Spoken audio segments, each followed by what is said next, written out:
So we'll move on to say a little bit in the last just under an hour that we've got to talk a bit about some aspects of inclusive design principles.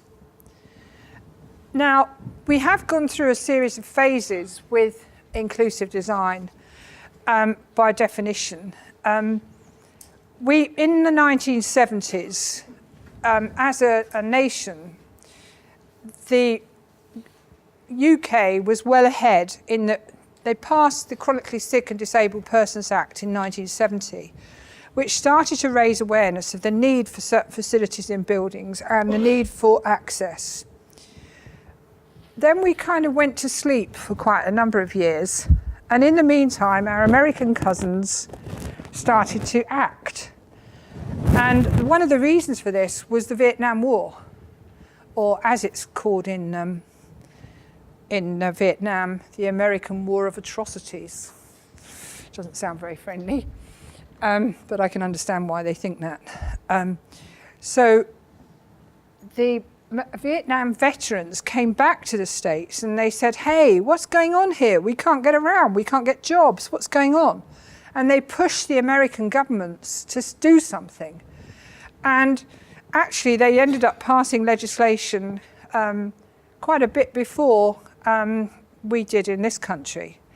And they also launched a number of initiatives to look at the whole question of what would make a good inclusive environment. They came up with the idea of universal design, and this is the definition here: the design of products and environments to be usable by all people to the greatest extent possible, without the need for adaptation or specialised design. And if you work abroad, you will probably hear that term used.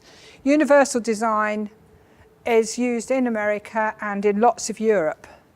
I mention this because, after all, you might be heading off somewhere else, who knows. And one of the things about the definition of universal design is a kind of implication that one type of design can fit everyone's needs. And that isn't really true. Because of the diversity of the human condition that we talked about before the break, there's actually lots of different needs. My friend Budgie, don't ask me why she's called Budgie, but she is. She can't, she's got one leg, but she's not very good at swinging the leg, so she can't go up a ramp very easily. It's really hard for her. She loses her balance very quickly. She'd much rather go up steps. And some visually impaired people prefer steps because they can count them, assuming they're not like those ones that you mentioned with the incorrect rising and going. They can count them and work out where they are. But, there's different needs for different people. So flexibility and the opportunity to have choice is quite a useful thing to include. The term universal design then is not particularly liked by people in this country. Prefer the term inclusive design, about making places that everyone can use, and that recognition that it may be something that isn't a one-size-fits-all solution. It might be that you have to have choice. You might have to consider different user needs in order to achieve inclusion. I think the thing that inclusive design is not is a special needs activity.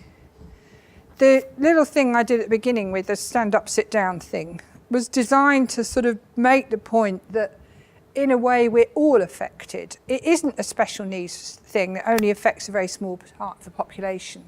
We're all affected at various times of our lives. And we may be affected to lesser or greater degrees, but we all are impacted on by these things. So it becomes not a special needs activity, but a mainstream activity. And I think that's a really important message. I think it's also a philosophy, an attitude, a mindset, if you like, rather than something that can be solved by a set of rules. So I think those are important points about what inclusive design is about. So we've tended to go from a kind of ladder where we started off with access for disabled people. And I highlighted, I hope you can see, the word for, access for disabled people, because the implication of that is that instead of designing with people, you're designing for them. And that's quite different. The next stage was sort of barrier-free, which was much moving towards accepting the rights of disabled people and need for barrier removal, but nevertheless still tending to work within the medical model. Next stage, social model, recognising the expert as the user, rather than necessarily accepting that we're all experts. We are all experts in our own way, but we do need to also talk to other people. So the social model plus a broader view of inclusion that accepts individual difference and choice is really what inclusive design is about. So, quick run through here of principles. I think it was rather sad in a way that the Commission for Architecture and Built Environment disappeared, or has at least disappeared into the ether a bit as part of the Design Council. And this gives a really good opportunity for the Design Commission in Wales to really take up the mantle, I think, and to republish or to reconfigure some of the principles that were set out by CABE some years ago. I think there's more, there's a chance of a kind of phoenix-like rediscovery of some of these things. So principles that they came up with were inclusive, responsive, flexible, convenient, accommodating, welcoming, realistic and understandable.